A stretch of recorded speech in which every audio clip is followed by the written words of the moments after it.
welcome to the August 23rd Diversion Authority Finance Committee meeting. I'd like to welcome you all.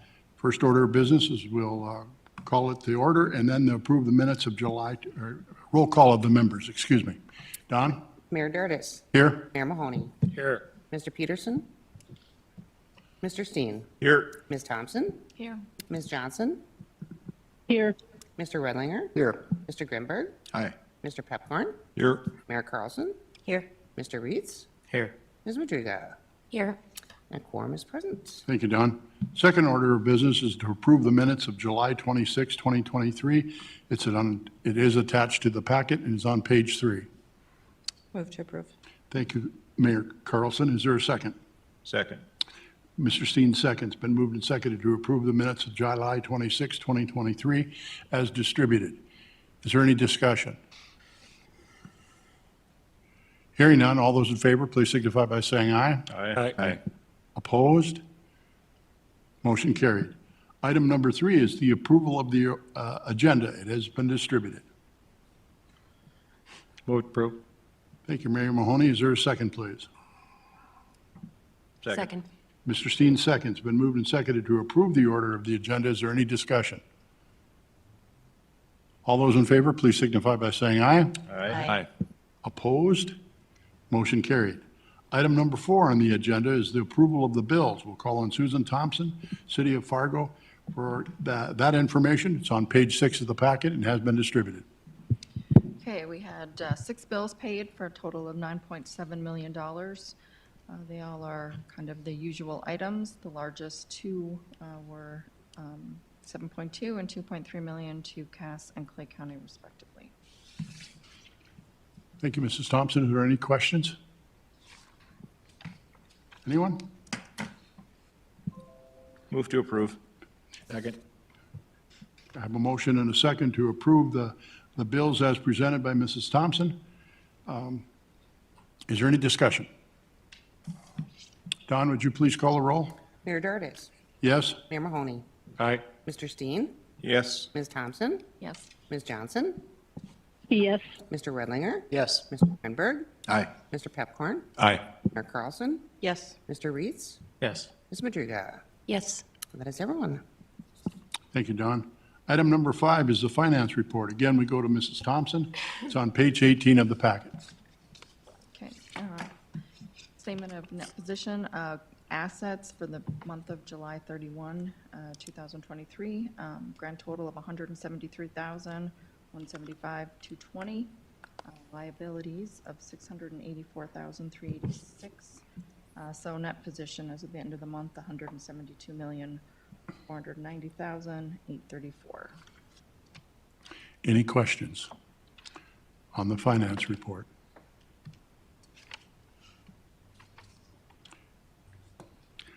Move to approve. Thank you, Mr. Steen. Is there a second, please? Second. Mayor Carlson seconds. Been moved and seconded to approve the finance report as presented by Mrs. Thompson. It's on page 18 of the packet. Is there any discussion? Hearing none, all those in favor, please signify by saying aye. Aye. Aye. Opposed? Motion carried. Item number 6, Assistant Executive Director will be giving the financial report. Martin? Chairman Dardis, members of the committee, I'm happy to present what I would classify as a fairly business-as-usual financial report for this month. And I'll keep my remarks short, given the length of items in the MOUs and the other business today. Under annual revenue status, that is tracking as expected for this point in the year, 6.8 million against budget of 234, and year-to-date, we've taken in about $56 million of revenue. The overall status level 1 summary, again, from an overall program financial plan perspective, approximately 965 million to date, with against a budget of 2.9 billion. The current fiscal year, approximately 80.6 million against a budget of 234 million. As we've noted in the past, there's a couple items that lag behind both lands and third-party MOU that may or may not catch up this year, depending upon the timing of those specific items. Level 2 is in your packet, given the length of the agenda. Stand for questions on those, but as I said, everything is kind of business as usual this month. Thank you. Any questions? In terms of the Diversion Authority operations budget summary, that again is tracking as expected, given year-to-date expenditures of about $828,000, $829,000 against the fiscal year 23 budget of approximately $1.4 million. Any questions?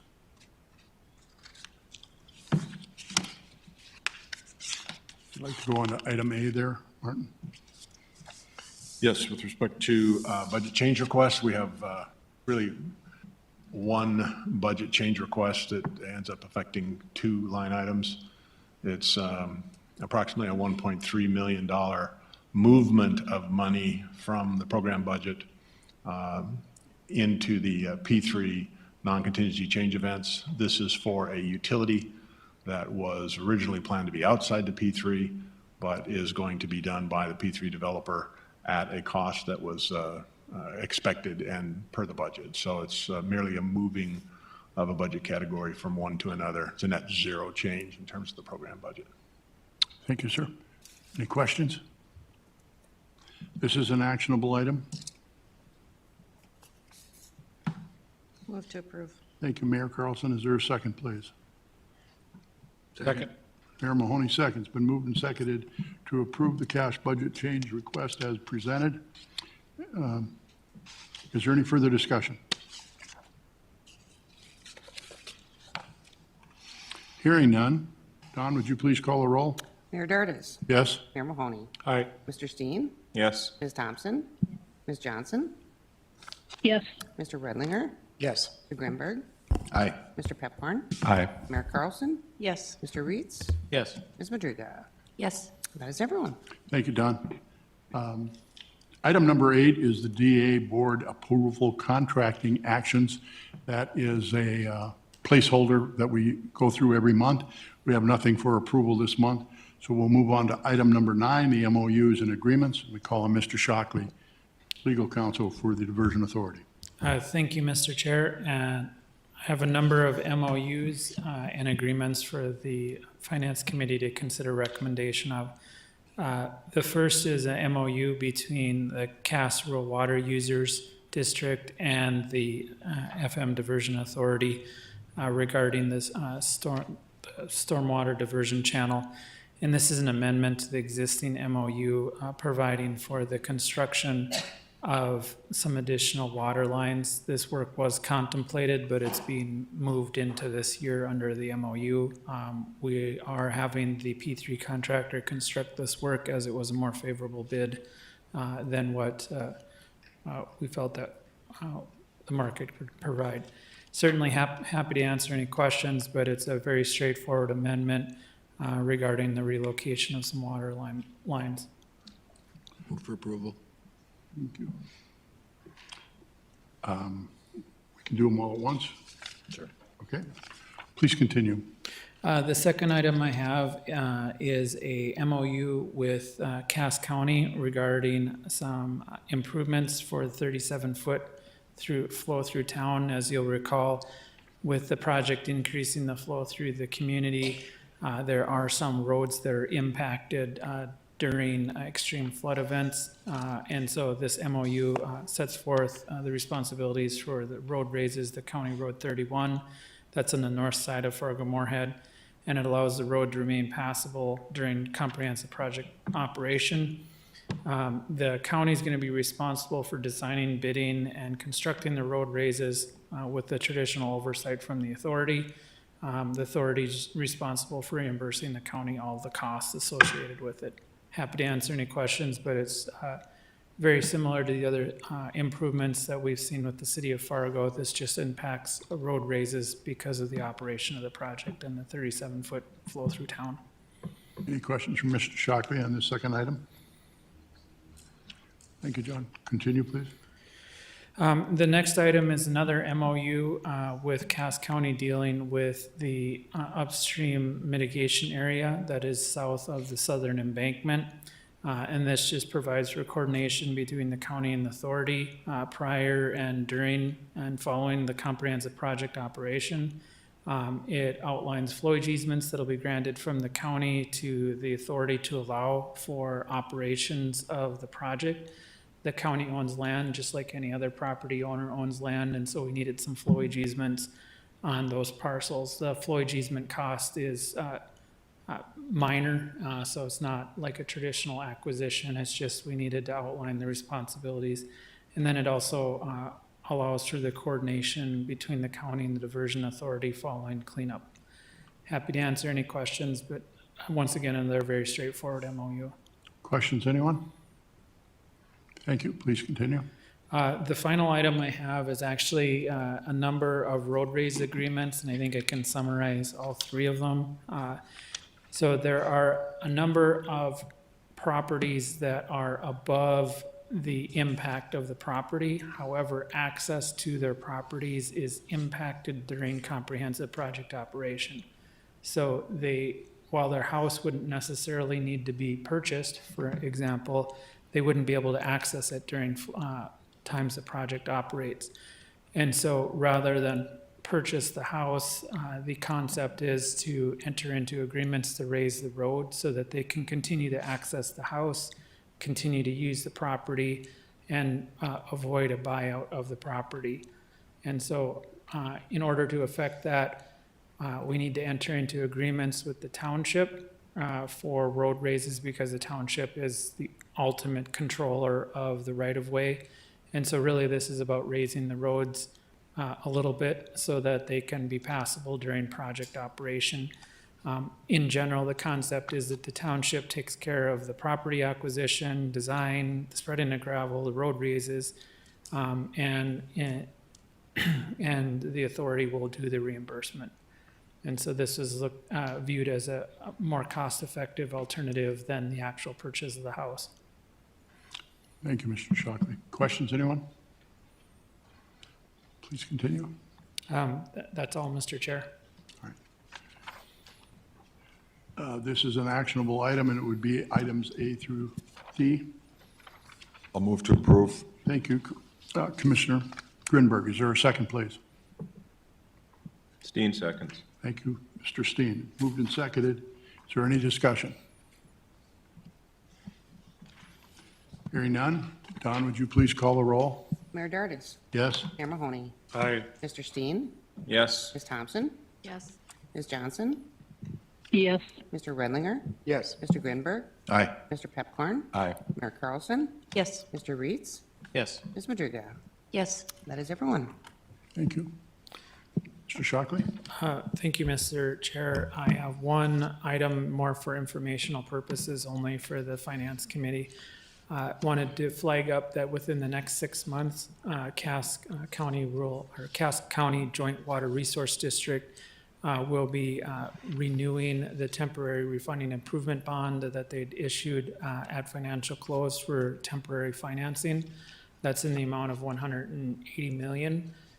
It has a 3-year maturity, so it's hard to believe, but 3 years ago, we reached financial close. And so we issued the bond, and the time period to renew that is coming up. And so there'll be some action items later on for the Diversion Authority and the Finance Committee to approve that renewal of the financing. We're not taking out any more principal, it's just a renewal. Unfortunately, we're not going to get the same low interest rate.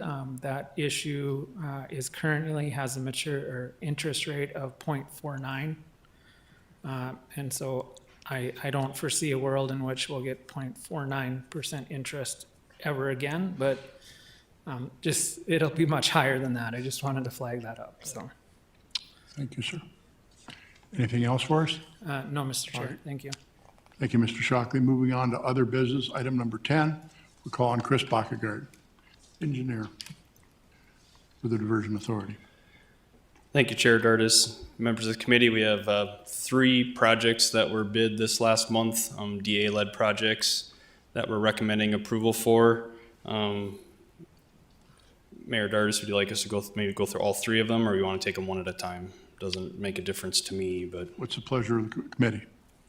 There's three separate contracts. yeah. Three separate. Okay, no problem. So the first one is our package 47C. This is a package to do some well testing for we have to relocate the well heads for a Casserole Water well site south of Fargo in the UMA. This is a contract to do the well testing and drilling. We got 5 bids on this project.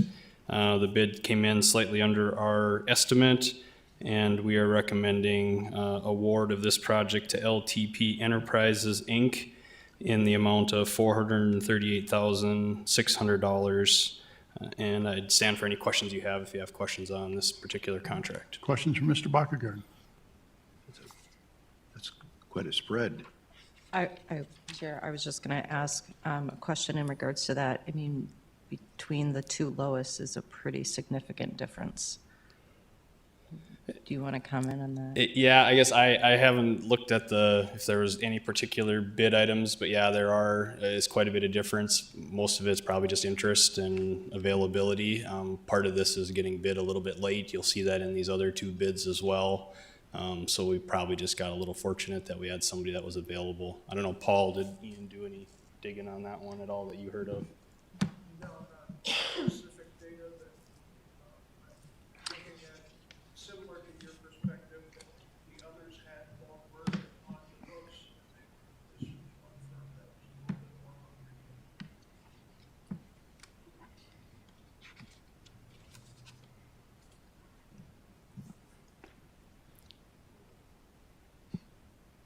Mr. Chair, Please, Brandy. if we could scroll to the next page, it shows where the main differences are. And I was noticing that in particular, there's a big difference in the phase 2 mobilization. So is that what you refer to with being ready? Yeah, probably just, Yeah. their mobilization is quite a bit less. So yeah, that would be one place where there was quite a bit of difference. Looking down the list, there's just some few other areas where their just prices are better on the overall drilling. So yeah, it's just kind of across the board. It appeared like they have just better pricing on a lot of their items that added up to quite a bit of difference. But. Move to approve. All right, I have a motion to approve item A 47C. Is there a second, please? Second. Mr. Steen seconds. Been moved and seconded to approve 47C with the recommendation to award the bid of $438,600. Is there any discussion? Don, would you please call a roll? Mayor Dardis. Yes. Mayor Mahoney. Aye. Mr. Steen. Yes. Ms. Thompson. Yes. Ms. Johnson. Yes. Mr. Redlinger. Yes. Mr. Berg. Aye. Mr. Pepcorn. Aye. Mayor Carlson. Mr. Reeds. Yes. Ms. Madriga. Yes. That is everyone. Pirate. Thank you. It passes. Chris? So the next item is work package 47D, and this is a half of a split of a project that we recommended not awarding last month. We split this into 2 contracts, a wet and a dry utility contract. Based on some feedback we got from contractors, we also adjusted some completion dates where we could. We couldn't adjust all of them, but we did make some adjustments to try to accommodate more bidders. In this particular case, we were successful in getting more bidders. Again, for 47D, this is the wet utility improvements. And again, we're recommending approval or award of the project to JR FERC Inc. in the amount of $315,515.30. And that was, again, slightly less than our estimate. Motion to approve. Is there a second? Second. Commissioner Steen seconds. Been moved and seconded to approve item 47D for the amount of $315,515.30. Is there any discussion? Don, would you please call the roll? Mayor Dardis. Yes. Mayor Mahoney. Aye. Mr. Steen. Yes. Ms. Thompson. Yes. Ms. Johnson. Yes. Mr. Redlinger. Yes. Mr. Granberg. Aye. Mr. Pepcorn. Aye. Mayor Carlson. Yes. Mr. Reeds. Yes. Ms. Madriga. Yes. Well, that is everyone.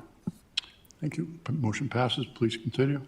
Yes, the final one is work package 47E. Again, this is the other half of the split of the project we recommended not awarding last month. This is for some dry utility relocates, more electrical, fiber optic, those types of utilities.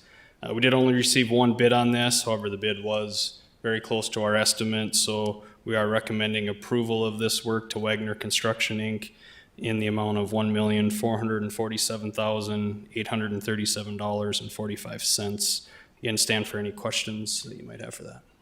Question, Mr. Steen? Thank you. Say, Chris, so the other packages, we got numerous bids on. This one, the most significant package, we get one bid. From what I saw was the highest bidder on the last package that we just approved. What's the deal with that? Yeah, most of this, unfortunately, it was a timing issue. This is being bid late, and unfortunately, this is some work we have to get done in preparation for the Corps of Engineers projects next year. So as much as I'd like to say we could wait and do this and maybe get a little more favorable bids, we're just not in a position to do that here. We did adjust our estimates to accommodate the late season and the late nature of things a little bit, and that is reflected in here as well. But we do feel like for the timing and the situation, it's a reasonable bid to award. But most of it is just availability right now, Commissioner. So. Thank you. Any other questions? Move to approve. Thank you, Commissioner Steen. Is there, Mr. Steen, excuse me. Is there a second, please? Is there a second, please? Second. Second by Mayor Carlson. Been moved and seconded to approve item number 47E for the amount of $1,447,837.45. Is there any further discussion? Hearing none. Don, would you please call the roll? Mayor Dardis. Yes. Mayor Mahoney. Aye. Mr. Steen. Yes. Ms. Thompson. Yes. Ms. Johnson. Mr. Redlinger. Yes. Mr. Grenberg. Aye. Mr. Pepcorn. Aye. Mayor Carlson. Yes. Mr. Reeds. Yes. Ms. Madriga. Yes. That is everyone. Moving on to item D and under other business. This is an informational report. Jody Smith, our landsperson.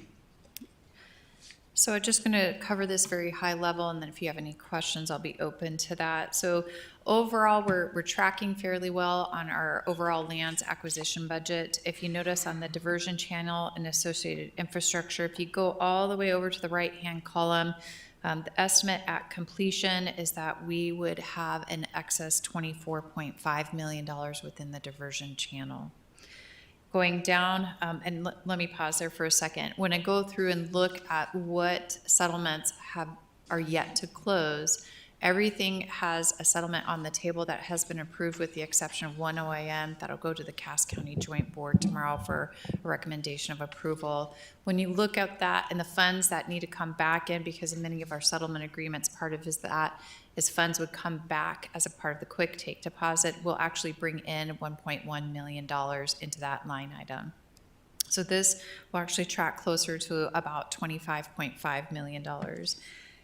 Don't get too excited, because as you go down to the southern embankment and associated infrastructure, we're looking like we're sitting at about $9.5 million in excess funds, but kind of looking at our recent appraisals and the acquisition costs, particularly around SE2B, we're going to need about $14 to $15 million to acquire all the necessary property.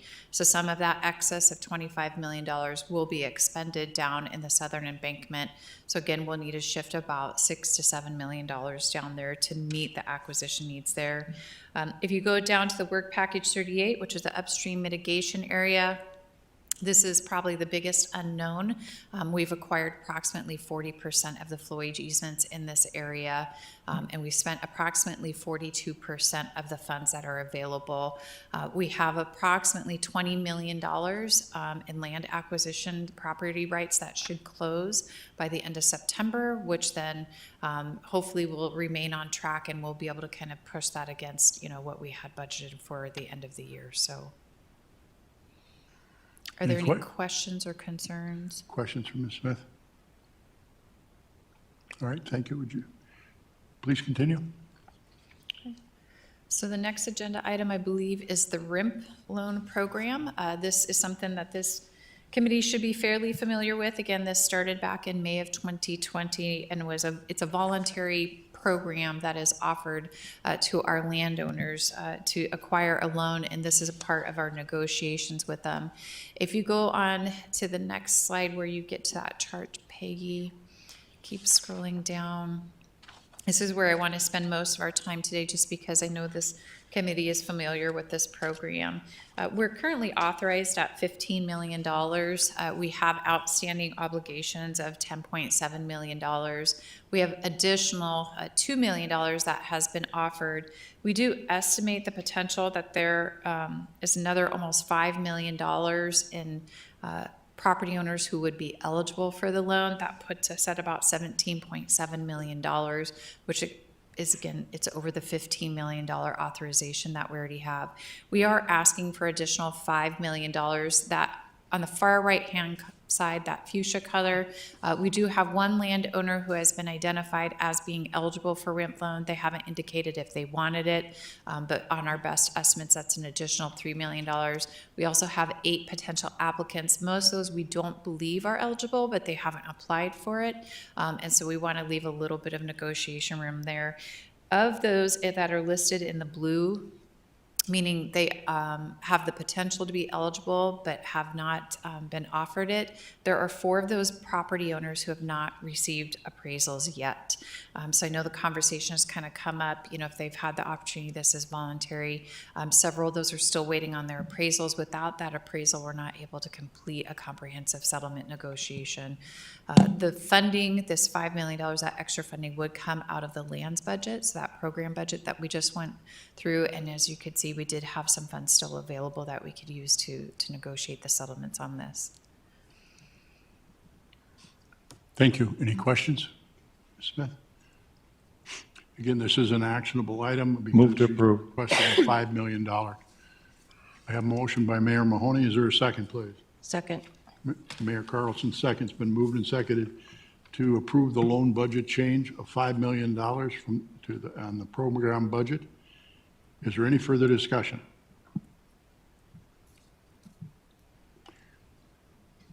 Hearing none, Don, would you please call the roll? Mayor Dardis. Yes? Mayor Mahoney. Aye. Mr. Steen. Yes. Ms. Thompson. Yes. Ms. Johnson. Yes. Mr. Redlinger. Yes. Mr. Grimberg. Aye. Mr. Pepcorn. Aye. Mayor Carlson. Yes. Mr. Reeds. Yes. Ms. Madrigal. Yes. And that is everyone. Thank you, Don. It passes. Item F is a program budget variable review. Mr. Paul Barthol, Jacobs and Company. Thank you, Chairman and members of the committee. Apologies to those online, but we'll be talking off the handout that was distributed to you earlier here on site. So that unfortunately, this review did not make the final packet, so it's hot off the presses. So apologies to those online. We'll be able to, we'll send this out and include this in the board packet or for those of you online. So with our variable review, this is basically looking at some of the things that could impact our financial plan and could therefore impact our program budget. And so we've had an increase over the last year in inflation and the cost of materials. We've seen increases in construction costs. That way, we've seen fuel prices fluctuate. We've seen a number of other things, the lands costs. We're seeing higher appraisals costs. And so we felt it was proper to do our due diligence to do a full review and kind of on an annual basis, take a look at all of these things and where do we sit, where do we end up with our financial plan and with our program budget. And so if the committee recalls, the last time we did this was in March of 2022, after we got the final bids in, not bids, but after we closed on the P3, and then we started to verify that we had the proper funding and everything was in place to support the P3. So we started earlier this year looking at at some of these variables. The first and foremost is the risk register. If you recall, our contingency is not a straight percentage, but it's a risk-based contingency. And so we worked with staff, we worked with the owners of the risks that were previously identified, all 330 of them, and worked through that to ensure that those were still at the proper levels, they were still properly included in the register, and then their probability and their consequence was also correct, and then established what the actual potential cost could be. That data was then all taken and loaded into a Monte Carlo simulation, which is a computer simulation that basically is a probability index. And so we can look at the probability of these various min, max costs and how those shake out in those 10,000 runs, and provided us a growth curve so that at the 80th percentile, we felt that that was what we've been using for contingency. Through all of that work and through all of that, we identified that the contingency itself, the total amount of contingency that we have been carrying, about $160 million worth of contingency, is still adequate and still is the proper amount to be carrying. We did see some transitions within the various buckets of that contingency, one of which that kind of went up a little bit due to the risk of eminent domain and costs that way. Potential legal costs that we're carrying a little additional contingency on is our lands. So we're going to increase that, but then we'll also we saw a proportionate decrease. So we're very comfortable where we're at with our lands budget and our contingency. After that, I went through the Monte Carlo simulation. We went through and looked at where our spend to date is versus where we had projected it when we put that program budget together. One thing we did notice when we did this review is that we're not spending money as fast as we had originally thought we would. Some of it is due to litigation and eminent domain and lack of settlement within the lands portion. There's been also the payments to the P3 developer. We're using their most recent schedule and their most recent cost-loaded schedule. And as looking at that, they're not completing the things, the buildable units on the channel as quickly as they originally thought in their schedule. So some of that money is being pushed to the right in the budget. And so with that, we still anticipate that money being spent, so we feel that the program budget is adequate and on track, but it's just lagging in schedule. And so we're not spending the money at a rate that we originally thought we would. So taking all that information, we reloaded it into the financial plan. And one of the concerns that we had for that financial plan was what's the impact of inflation. And so we had Ernst & Young run 4 different scenarios: a 3% inflation rate, a 5%, a 7%, and a 9% inflation rate, just to ensure that the program was still viable if we could, if we had a significant inflation rate like 7 or 9%, like we've seen earlier this year. With that, only part of the financial plan and part of the expenses were inflated. The P3 inflation is already included in that, so we did not include the P3. The core work, they have their own separate budget, that way it's covered in that. So the inflation index was limited to ongoing construction, upcoming construction, and those areas that inflation would impact. The results of the financial plan, very, very favorable, basically came out exactly where we were a year ago, ranging from 2.9 to 3.1% sales tax growth over year to support the financial plan. Last year, we were right at 2.9%. The 3.1 is for a 9% inflation rate. So very comfortable with the viability of the project. We've seen significant, I don't want to say significant, we've seen additional sales tax growth over the past 4 years above that 3%. We don't want to count on it. We don't want to bank on it. We just want to make sure that it continues to grow at least that 3% rate so we can remain viable. The summary and the position that we're at, and we want to inform the board of, is that, it shows that while the program is still viable, there's still a need for a conservative fiscal approach, because we still have all those expenses that are coming. If you look at an earlier slide, or earlier, we saw that our fund balance was over $150 million. There's quite a substantial amount of money sitting in the bank, and there may be a temptation to spend some of that or do something different with it. But our recommendation is to hold the course.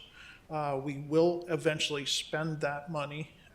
We're utilizing the legacy funds now, and so our cash account continues to increase. And so with that and the potential for additional inflation, and then the just instability of where we're at within the program, we still have a good 3 to 4 years of heavy construction yet on the P3. So are there any questions? I know I just threw a whole bunch of information and a whole bunch of terms at you, but I'm glad to answer any questions or sit down and go through some of the data that's behind all of this. So, Thank you, Paul. Mr. Steve. Mr. Steve? Thank you. Say, Paul, do you remember, I think it was back in 2019 when we first ran this whole financial plan? What was the actual increase that we felt we needed at that point in time? The first, before we threw this out to the public, got the WIFI loan, all that business, what was the rate we were using? To me, it was like around 2% or something like that. Was kind of figuring what the growth rate was, what we required? Our baseline was 1.5%. Okay. That's what we built the financial plan off of. We wanted to be conservative with that. Back in 2019, when we originally ran this for the Plan B scenario, we were right at that 1.5, 1.7%. So we have seen an uptick. It's continued to creep up since that time. But I think with the lands, we're getting more appraisals. We have a lot more definition within the lands program. And so I think we're going to see that kind of settle out. That's my take on this. Since we were at 2.9 last year, we're still at about 2.9 this year. I think we're going to start seeing that settle out. And I don't expect you to have this number, but I'm just getting that discussion. So what have we actually averaged since 2019? Do you have any idea on our sales tax revenue growth? I don't expect you to have that, but if you do, fantastic. Maybe Martin does. Yes, Commissioner Steen asked that of EY yesterday, and they looked at that number for the aggregate growth between 2019 and today, and it's averaging just around 8.4% on an annual basis. So we have seen sales tax growth that is significantly better than what's necessary to fund the financial plan and avoid assessments. Okay. So, but then this projection here still is based upon our current, whatever base you went to. I mean, you've updated things and whatever, so now we're still looking at for the remainder of the period about 2.7 to 2.9. Yes, that's correct. Okay. So what what EY does is they take the trailing 12 months of sales tax and use that as the base, and then they run the model and say, what does it need to grow from there in order to avoid, or to fully fund the financial plan? All right, thank you. I'd call to the attention also that in the last paragraph of that summary page that Mr. Baltal has given to us, it's the cost of construction materials that we're doing the calculations on with regard to its construction materials, the inflation factors. We're not taking into any effect any of those other large items of plans, legal, whatever. It's construction materials. Anyone else? Any questions for Paul? Thank you, sir. I think tomorrow, when whoever's chairing the meeting, I think that this is one that we'd want the board to pay particular attention to, is these summaries. You know, we've continued over the last several years in working with Mr. Barthol and some of the dashboards and some of the information. I think this is critically important that we're doing it not in when we started in 2019 with some of these summaries as to how we're doing, is to now he's done it again in 2023. So I think that's staying current is critical, important. And Martin, could you include on the report the average, just that you reported today verbally? Can we just put that in a written report tomorrow, and we'll have a discussion about it, where sales tax has actually been? Yeah, we'll do. Mr. Paulson will be here for the board meeting tomorrow, so I'll make So sure. let's add that knows so the board members know that. Mr. Barthol is returning to the microphone. Yeah, I was just going to say, we will include that, and then we'll have it up on the board for tomorrow so that those online will be able to read it too, so. Because the consumers in the area are spending really well. So one other thing to inform the board is that we will be bringing our 2024 cash budget to the board in the September meeting per the JPA.